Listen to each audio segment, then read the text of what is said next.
Taoiseach, I note the poor oppressed government backbenchers are getting plenty of opportunities to speak today, but as of tomorrow they will have half the time to raise important issues like how we respond to storms, despite your claims you're standing up for their rights.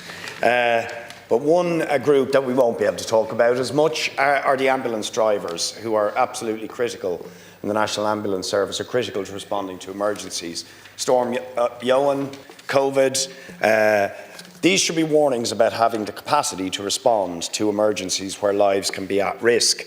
Before Storm Johan, I met with representatives of the National Ambulance Service workers, and they said, we, for example, have about half of the ambulance cover that Scotland has, a similar population, that there's not enough paramedics.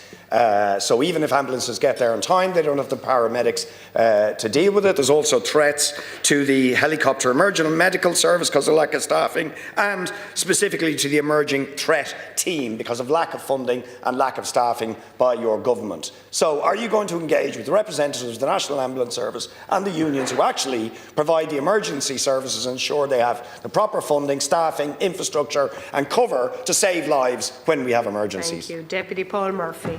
Thanks.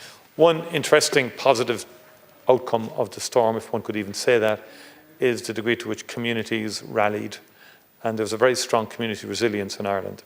We now need to institutionalise that a bit more, and by that I mean we need to resource communities.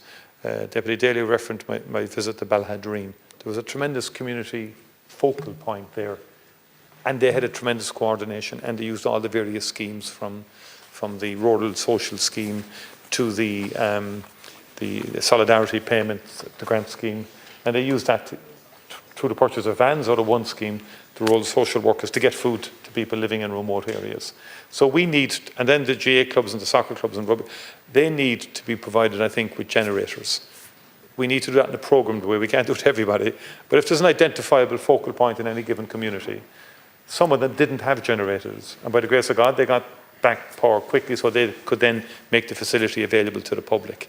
So I think we need to just develop a support scheme, probably through community rural affairs, that would enable us to strategically place essential sort of provisions for those communities, which would enable there to be a focal hub that people could come to for showering, for charging their phones, for contact and so on like that. So that's something I'm very keen to see developed. In terms of the Defence Forces, they're brought in by the civil authority. They can only come in if they're asked by the local authorities. Local authorities lead on the ground, and local authorities under the plan, and there is a national emergency plan, there's a national emergency planning structure, and every county has to have an emergency plan formulated and published. We do tend to get different responses from different local authorities in different areas, I have to say, and we've got to work to try and make that more uniform into the future. On the ambulance network, again, that's an ongoing issue, not just in terms of the context of the storm, but again, I will talk to the Minister for Health in respect of that. I was at the recent launch of the helicopter emergency service in the south, and significant progress has been made in relation to that. I'm aware there's staffing issues, but I hope negotiations can resolve that. We've moved from a monocultural form of forestry, and more recent plans are much more into broadleaf trees and a proper mixture. We do need commercial forestry as well. Deputy Murphy calls it for-profit forestry. We do need timber. I would argue that timber frame housing is more climate friendly than cement and so on. So we do need a better balance. So we can't just ridicule forestry for profit. We do need a commercial forestry sector. We also need greater biodiversity, greater varied plantations of trees.